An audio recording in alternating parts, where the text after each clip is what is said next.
So I had a bunch of videos that I've been working on, and I had to pause all that for this. I'm not going to read the whole thing because there's a lot of stuff that I just don't really care about. I'm here for the Star Wars content. So we're just going to skim through this. I'm not surprised by the cancellation. I think I was surprised at the swiftness of it and the publicness of it, she said. I'm just kind of confused about the whole publicness part of it.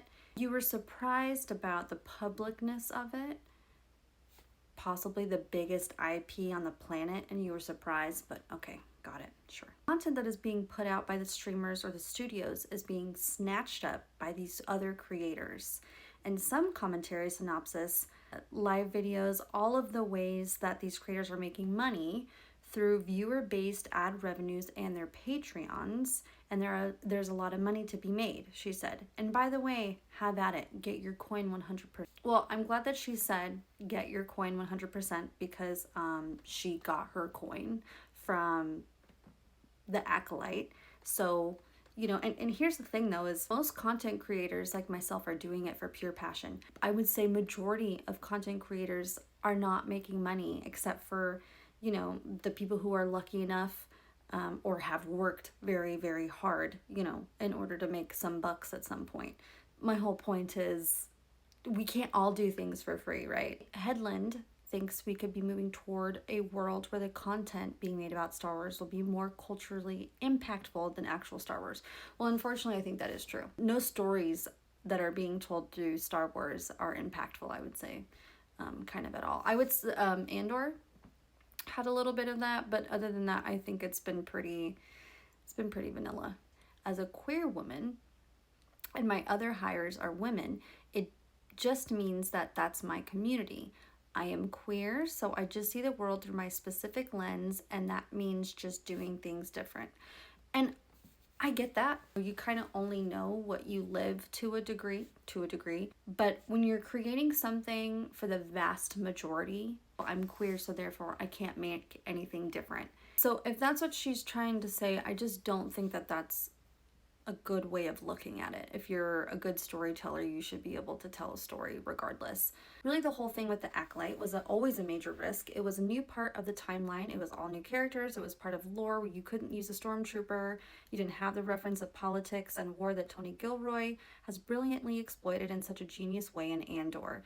But all that iconography and all those visual references are original trilogy references, and our references were the High Republic novels and the Publishing Initiative, and then the prequels specifically with the lightsabers.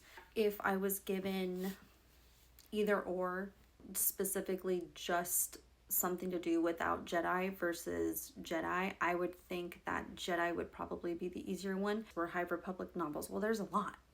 There's a lot of lore.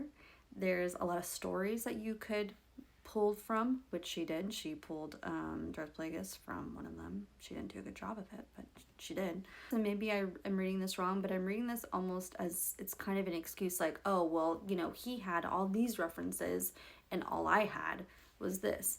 Well, then if that's what she's saying, that's not a good excuse and you shouldn't have done it. I also think that any gripes creatively with the show are completely valid. That's people's reaction. It's usually their reaction to their own reaction. I don't really understand that, but okay, let's keep going. The show was always a risk. It's the old adage of the first one through the wall is the bloodiest. And this is very similar to coming back to your question about the company. It was just very much, let's shoot for the sky. Let's just go for it. So I have no regrets. I'm absolutely obsessed with Star Wars. I still am. I love my show and I know that it was wonderful. And honestly, the designers, okay, then she's giving everybody some praise. You know, it would be really hard to work so hard on something and for people to just hate it. But I very specifically remember her saying at Star Wars Celebration, and if you don't like it, that's fine. Roll the clip. I know that it can feel sometimes like, well, I like this thing and I don't like that thing. And if you don't like the Acolyte, that's fine. It doesn't matter. Like, and if we want to bring up another Star Wars Celebration remark. She's a powerful leader. Yes. Well, I was very excited to kind of be that because I feel like Star Wars is very like patriarchal. So it was kind of cool to have like this sort of woman-centered figure. I looked up the definition of patriarchy and it says this: a system of society or government in which men hold the power and women are largely excluded from it. Let's start with episode 4. Episode 4, 5, 6. So the Empire, who is led by the Emperor and then Darth Vader. And then we have the Rebellion, who was Chancellor Mon Mothma, who was a woman. So I think we're 1 for 1 right now. And an honorable mention would also be Princess Leia. So now let's go to the prequels. So we got 1, 2, 3. We have, okay, I guess if we really want to say, if we want to bring in the Chancellor, we have Chancellor Valorum. Then we've got the Phantom Menace, who is Darth Sidious. And then we've got Queen Amidala, is a pretty major character. Later, Padme, it becomes the Senator. Like, she plays a very important part through 1, 2, and 3. There's this really great deleted scene that I wish they would have taken out of episode 3. You see these senators and Mon Mothma is in it, and they're meeting and they're like, okay, we need to figure out what we're gonna do about this because shit cray. And she's not just Luke and Leia's mom. She is a very important piece to this puzzle, and she's very devoted to democracy. Then she talks about, you know, YouTubers and how she supports some of them, or she used to support some of them on Patreon, and she's like, you don't even have to tell me who's talking about me. I already know. And some of them she respects, and some of them I think are absolutely snake oil salesmen, just opportunists. And then of course there are fascists and racists. I was waiting for that. I was wondering when that one was going to come up. In some ways I wasn't surprised, and in other ways I was disappointed. That's fair. I think you always do that when you create something. It's just that Star Wars is on a massive level of visibility. Well, right. Even in her article, she's contradictory. She's like, I can't believe it was so public. But like, yeah, it's got a massive level of visibility. So, just like her show, it didn't make sense.